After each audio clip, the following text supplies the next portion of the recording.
Before we get started, I have a quick favor. I've been self-funding the Finding Genius podcast for 5 years now. I've done over 3,000 episodes. And as you can see on YouTube, we're up over 1 million views on the channel, which is fantastic. The next thing I really want to push on is to get up to 10,000 subscribers. Because once we do, we'll be able to put a donate button and we'll be able to solicit donations to help keep the podcast running and to also get the Finding Genius Foundation moving along. We have a big project studying anxiety, depression, and PTSD and working on a product to help people overcome these problems because I've seen them explode recently after the last 2 years of the whole virus situation. So if you would, please subscribe to the podcast. That would help us tremendously. Give us a thumbs up and check in the description for Buy Me a Coffee. It's about $5. If you could buy me a coffee, I'd really appreciate it. It would help keep the channel going, and I love coffee. Thank you.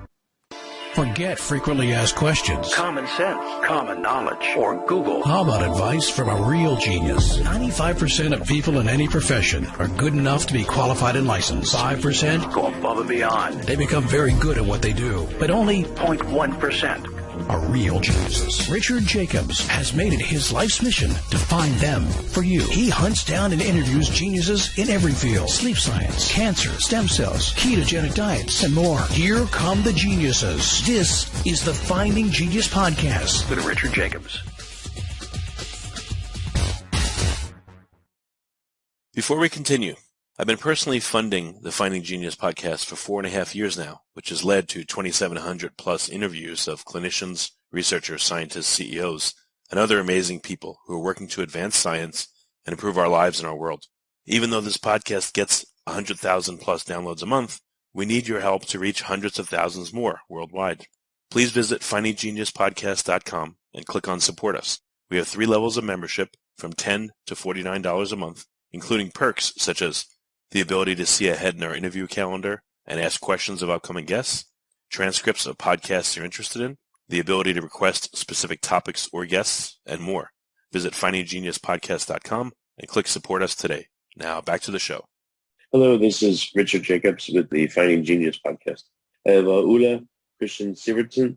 He's the president and group CEO of what's called Desert Control. We're going to talk about a system that will work with and against the negative effects of climate change and desertification. The website is desertcontrol.com. So, Ole, thank you for coming. Oh, thanks for inviting me. It's a pleasure. Oh, great. Tell me about a bit about your background. How did you get involved with this company as its CEO, and what led up to this moment? Well, it's a good question, and it's actually quite a story, because my background is not from the agricultural space. My background is basically from the IT and digital world. The last 8 years before this journey, I was in the more satellite services, telecommunication and satellite services business. And what I learned is that sometimes we are too close to our problems to actually see them. So we need to get a little bit of perspective. And that's what the satellite industry gave me the opportunity to get by looking at this planet from space, from a satellite perspective, and being able to kind of put together the pieces. If you kind of like take this this planet that we live on, and you run a time warp, over some generations, to see what's actually going on to the surface and face of this planet, that gave me a strong, compelling reason to think about how can I be part of doing something with it.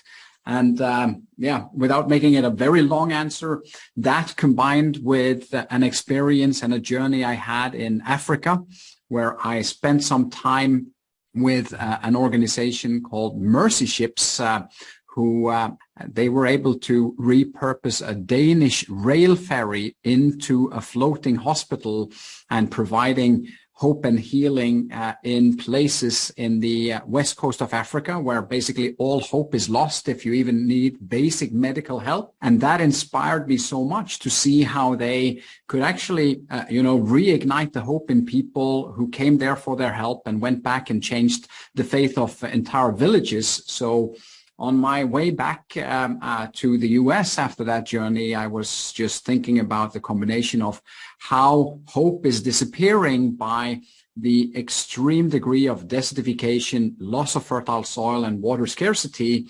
and sort of the ability to create hope in this world that I was inspired by from Mercy Ships. So that led to taking a jump out of very secure and promising executive career in the corporate world to doing something as crazy as joining a startup and doing something a bit more down to earth than satellites here with Desert Control.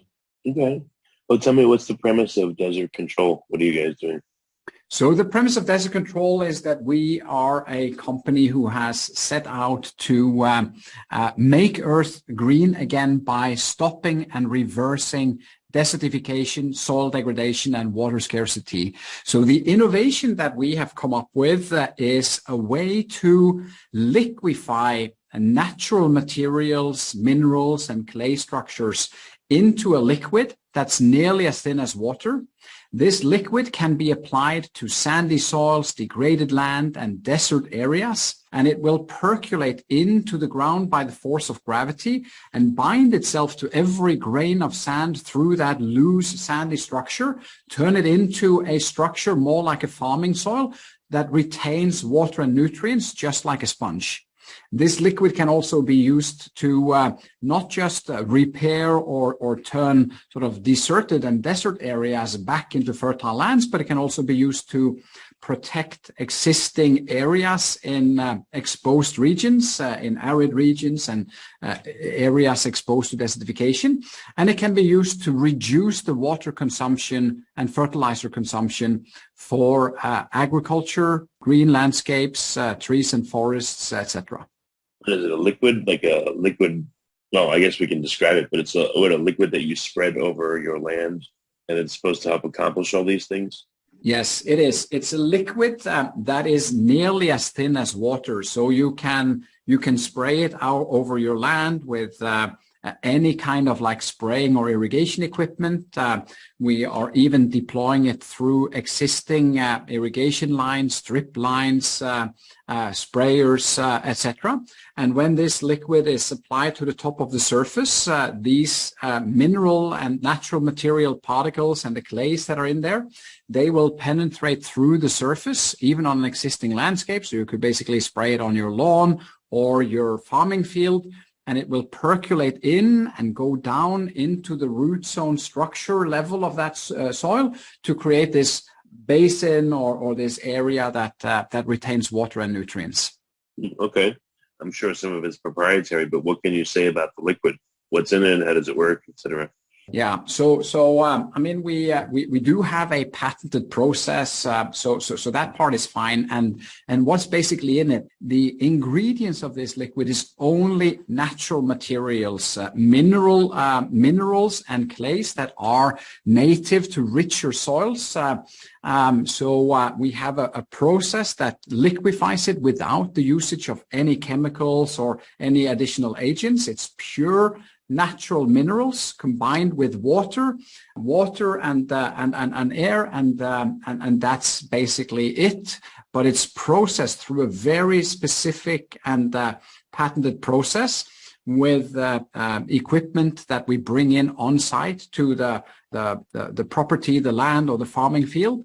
And we process this liquid through very special processing units that we bring in, and then can apply the liquid from these units directly onto sprayers or irrigation systems.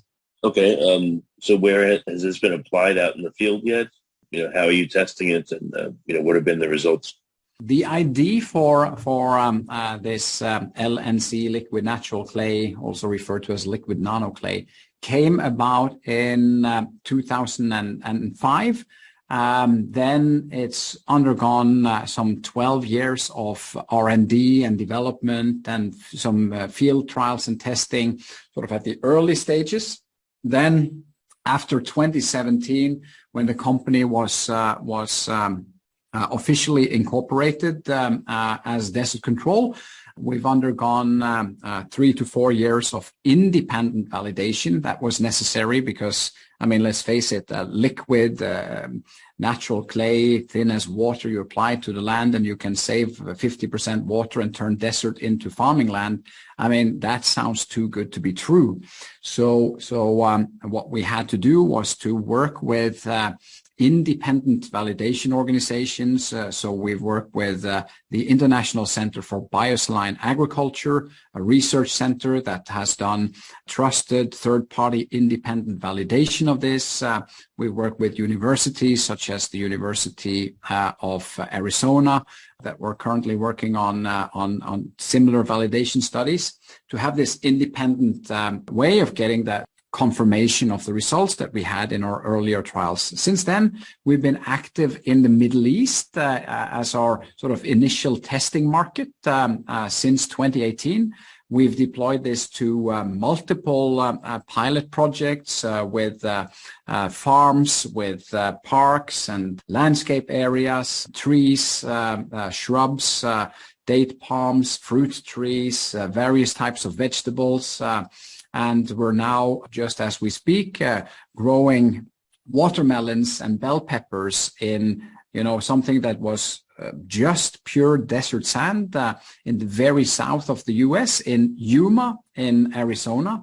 So that's been a total makeover transformation project that we shared quite an inspirational video of that transformation recently on our social media channels. So in what situations would you use this, and how long does it take effect, et cetera?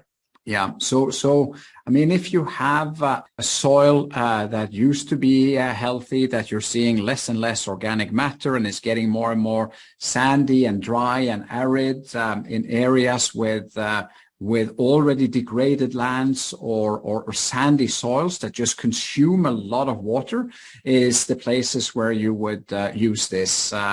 You would do a one-time application, and by our experience so far, we see that has a very good duration, at least for a 3 to 5 year period.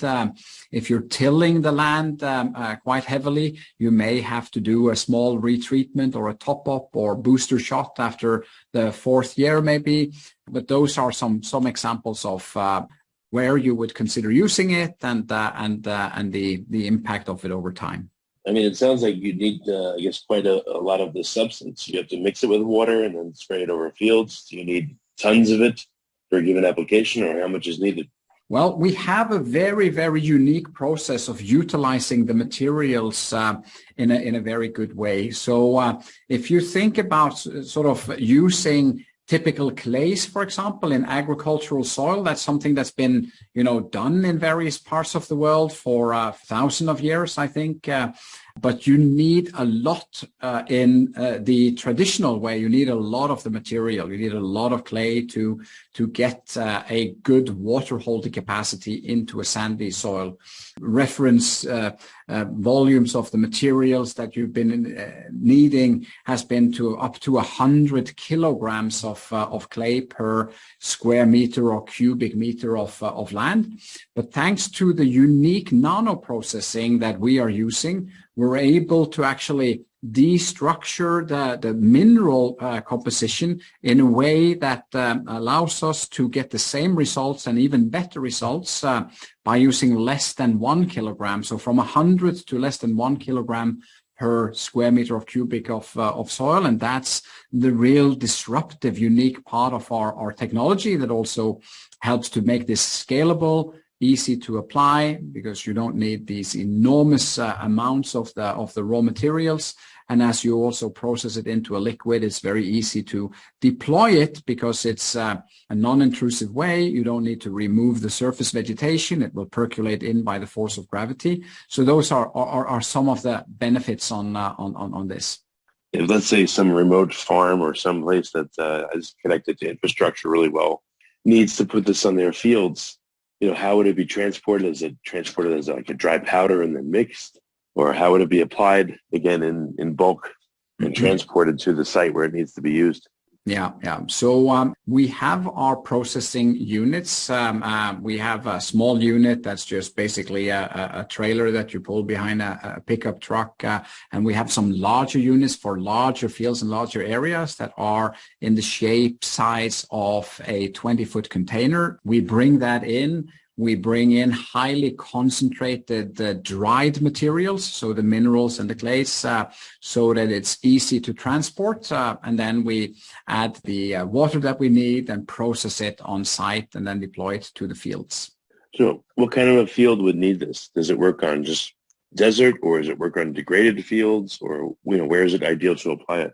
It's ideal to apply it if you have a sandy soil, and lots of areas have sandy and degraded soils. In the U.S., if you look at the majority of Arizona, for example, is a very highly sandy soils and degraded soils. A lot of the Midwest is seeing a lot of the organic matter becoming lower and lower, so you get more and more sandy and mineral-rich soils. So for the U.S., as an example, I would say Arizona, Nevada, a large part of California, especially Southern California, New Mexico, at least half of Texas is typical sandy soil areas where this has a very high value. Of course, in the Middle East where we are, huge parts of Spain and Portugal and Southern Europe, Australia, the sub-Sahara region of Africa are typical examples where you would use this. I talked about sort of the benefit of this, of reducing the water consumption, but it's not just about the water. The problem with these kind of like degraded or sandy soils or areas and land that we have run so hard that it's getting, sandier and looser, is that the water is being lost through the soil. It's drizzling through just like a sieve, but it's not just that. On average, less than 15% of the water we apply is retained in the topsoil for the plants to use it. The majority is lost to deep drainage. And as the water washes through your soil, it also washes out the expensive fertilizers and other inputs that the farmer puts in there. That causes harm to our environment by leaching of nitrogen that goes into our groundwater systems and into rivers and lakes and eventually into the ocean. But it's also a big cost drain for the farmer, for the grower, for the landowner to lose so much of these more and more expensive inputs. So if you have a soil where you see that you're retaining very little of the water, you're washing out all your fertilizer, that's where you would consider going to a treatment such as this that would put these natural minerals back into the soil so that you retain the water, the nutrients, and you can start to recultivate and regenerate a healthy soil, build organic matter in your soil, and then create a self-sustaining, regenerating ecosystem. So how is this going to help? What happens once you apply it? What's the time lapse and the time lag and what's happening in the soil once it's applied? Yeah. So I talked a little bit about the liquid being applied to the surface, then it's percolating into the soil.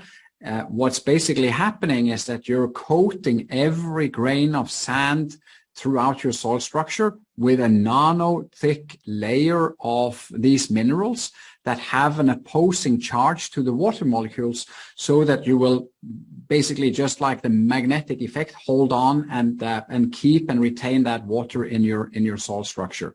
Now, when you apply this liquid, it goes in to the ground, and then it's taking some time to actually form these bindings and create this soil structure that becomes more like the rich farming soil that you can shape, and turning the sand into that structure takes from the liquid is applied until you can feel this change approximately 7 hours.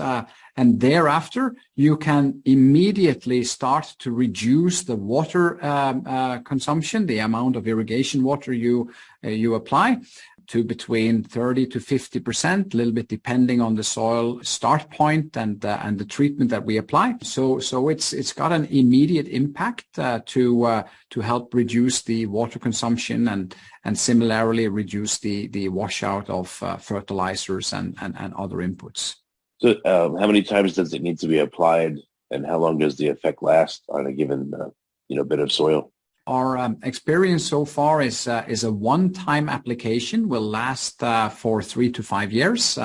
If you are tilling the ground, plowing it deeply so that you're mixing in untreated soil from the deeper levels, you may have to retreat or do a top-up application after 3, 4, 5 years. But a one-time application is sufficient to get this going, and you'll have a good duration. So do you have actual farmers that have used this, X number of months ago, and what are they experiencing if so? Yeah, I mean, we have in the Middle East where we started projects already back in 2018, farmers and landowners and park areas that have piloted this and validated this and used this, and we're now starting to do commercial adoption as of this month in the Middle East. And then we started in March, April here in the United States in Yuma to do independent validation, a study that we're running with the University of Arizona. And in the next couple of weeks and months, we're starting also to deploy some early stage U.S. initiatives with farmers and growers in the Yuma and Arizona area. Has anyone used this and gotten to the point where they've harvested a crop on this newly improved soil? And if so, what's the difference? We have several data references for this for crops. We have documented water savings, water and fertilizer savings between 35 to 50%. We've also seen that when you stabilize the soil in this way, so you retain more of the nutrients and create a better soil health environment, we've documented increased yields as well, between 17 and all the way up to 62% in some projects. So we've definitely seen very, very good results so far. So what kind of application would be suitable for this, and which ones would not be? Who would be your ideal type of customer situation? Well, I mean, an ideal customer situation is a farmer or a landowner who has a sandy or degraded soil that consumes a lot of water in order to actually address those issues. We also have, in addition to farms and the farming area, anyone who has a green landscape, parks, city parks, sports fields, and these kind of areas that also consume a lot of water, where we can actually apply it to that existing vegetation without doing any negative impact or damage to the vegetation. Trees is also an area. I mean, if you look sort of at anything from date palms to nuts and citruses and various types of fruit trees that are also very water hungry. Many of them, they actually enjoy a more sandy soil environment where you will have significant benefits of an innovation like this. Well, very good. Ole, where's the best place for people to find out more about this, to evaluate whether it'll be useful for them? I mean, information can be found on our website, on desertcontrol.com. We also have quite an extensive video library on vimeo.com /desert control, where you can find a lot of real world examples of implementations, how it's being produced, how it's being applied to the field, what it actually does to the soil, several reference from client implementations, etc. So those are good sources. And also by following us on our LinkedIn, Facebook, Instagram, Twitter accounts as well, you'll get a lot of updates and ongoing information about the impact of what we do. Well, very good. Ole, thank you so much for coming on the podcast. I appreciate it. Oh, thank you, and thanks for the great work that you are doing as well on spreading inspiration and putting the spotlight on important topics. And I think our topic is one that is very much out of sight, out of mind, that happens underneath our feet, and it's very distributed around the world. So to get this kind of global spotlight on the importance of addressing soil health and combating desertification and water scarcity is very, very good and much needed. So thanks for your great work. If you like this podcast, please click the link in the description to subscribe and review us on iTunes. You've been listening to the Finding Genius podcast with Richard Jacobs. If you like what you hear, be sure to review and subscribe to the Finding Genius podcast on iTunes or wherever you listen to podcasts. And want to be smarter than everybody else? Become a premium member at findinggeniuspodcast.com. This podcast is for information only. No advice of any kind is being given. Any action you take or don't take as a result of listening is your sole responsibility. Consult professionals when advice is needed.